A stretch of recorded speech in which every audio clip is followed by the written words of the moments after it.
if you want to invent something big, you have to... Kurde, chciałem coś połączyć. Yep, I'm the guy on the left, and I'm talking with Professor Salvatore Babones about the crisis in economy, opportunities of growth, shame, public image, Poland's future and the path to become rich. At first, I'm sorry for all mistakes. I'm not native, but still trying to do my best. If you enjoy our video, please click the subscribe button, give thumbs up and of course, leave some comments below. My name is Michael and it's economy time.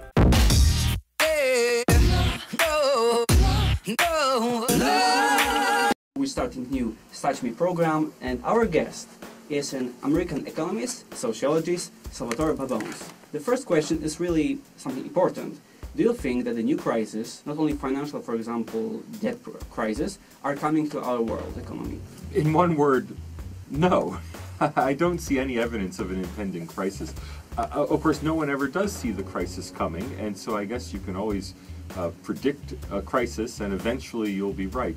But no, I don't think there are any signs, there's no reason to believe that there's an impending crisis. Now, there might be a mild recession in the United States. The United States has not had a recession now for 8 years. That's one of the longest stretches in history between US recessions, but a recession is not a crisis. The Chinese economy has slowed down and I think is slowing towards zero growth. My own calculation is that China would be in recession if it weren't for massive government deficit spending. But again, a recession is not a crisis. People may feel it's a crisis if China's no longer growing at 10% per year, but I don't think we can call that a crisis.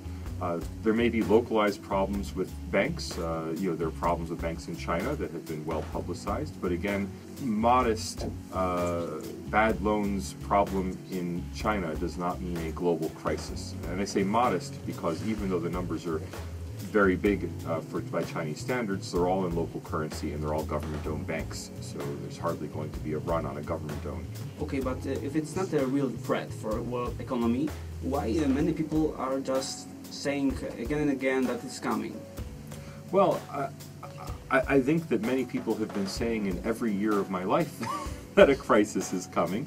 The end times are near and, the world will go up in flames tomorrow.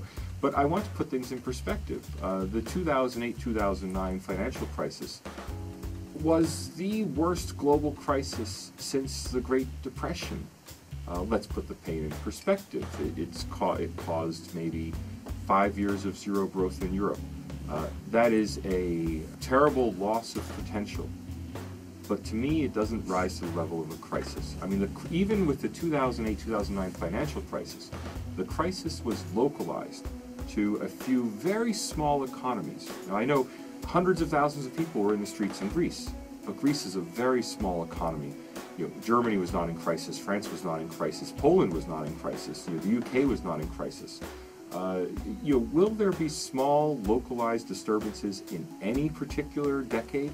Okay, but if we see the government monies aspect, in 2007, 8, 9, the government used the quantitative easing to just save the financial branch of economy, and now they have a really terrible problem with debt.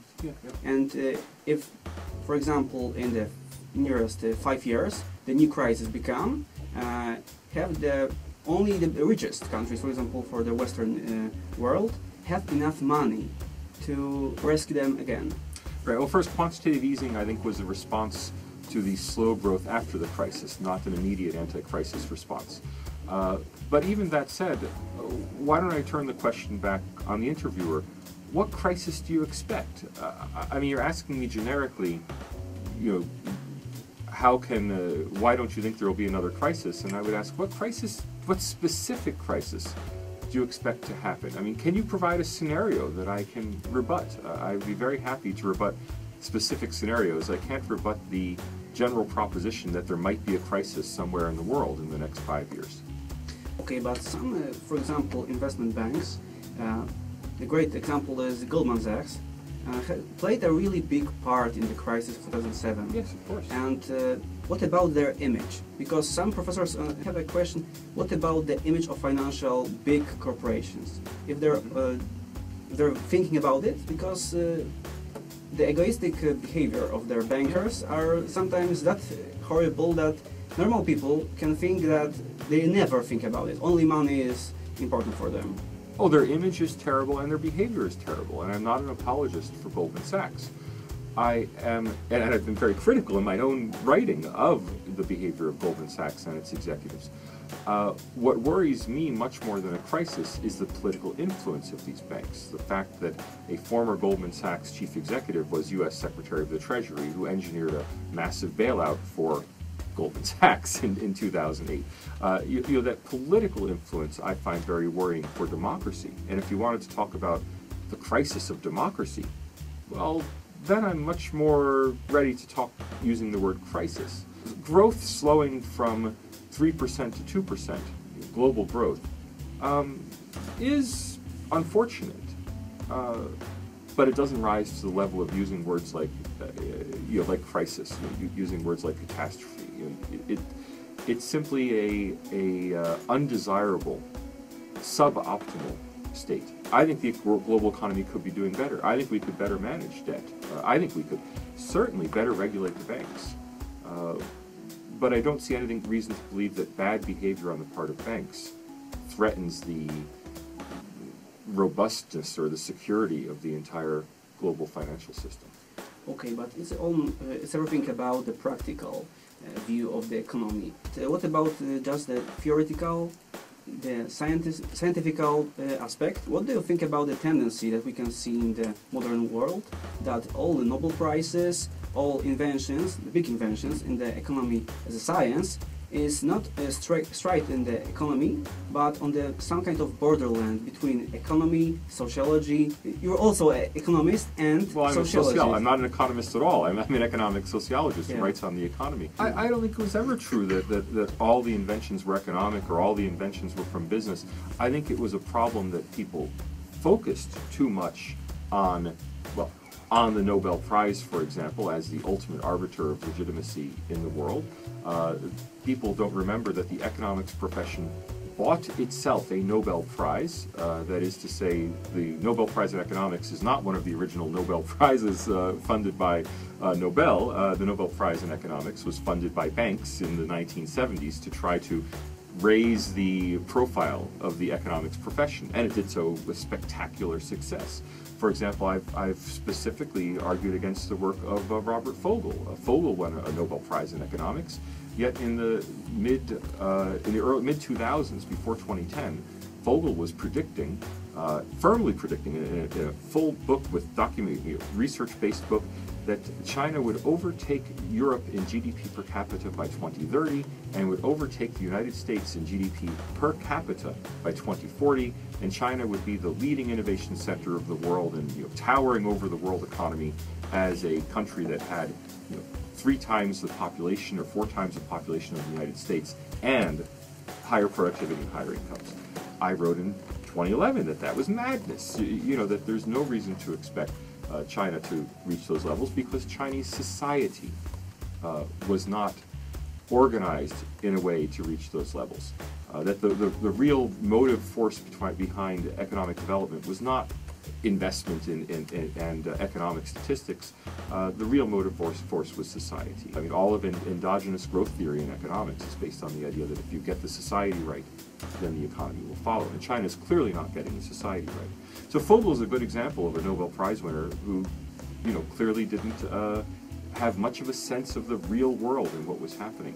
There are a few star examples of Enron and companies like Goldman Sachs that are overwhelmingly focused on the economics profession. But I think industrial companies look into innovation from all sources. Certainly, the rise of the internet was not embedded in economics or enabled by economics. Google is fundamentally based on applied mathematics understanding of the world. Algorithmic programming is the way to understand the world. Facebook is based on a social understanding of the world. So, Snapchat is not run by economists either, right? So, innovation, I think we overstate the case when we think that innovation has been driven by economics simply because we listen to the news too much. So I have a question about your point of view about Polish economy.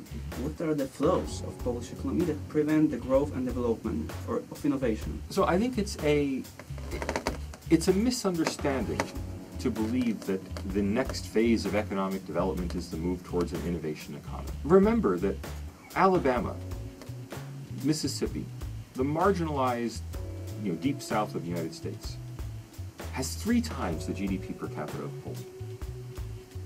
They're not major centers of innovation. They simply implement existing technologies on a broad level. If Poland wants to reach the level of GDP per capita of Silicon Valley, or Boston or New York, well, then it has to become an innovation economy. But Poland can triple its GDP per capita simply by implementing already understood technology more broadly in the economy. And when I say technology, I mean technology in a very broad sense of the word. That is, yes, of course, electronics and what we conventionally think of as technology, but also simply, knowing how to make coffee better. Barista training. Well, that's technology. It's technique, that people improve. Instead of making cheap coffee in an automatic pot, they learn how to use an espresso machine. And that can primarily be done through education, training, on-the-job learning. It doesn't have to be done through innovation centers like this one we're sitting in. You were saying about some innovation in technology, for example, computers, mobile devices.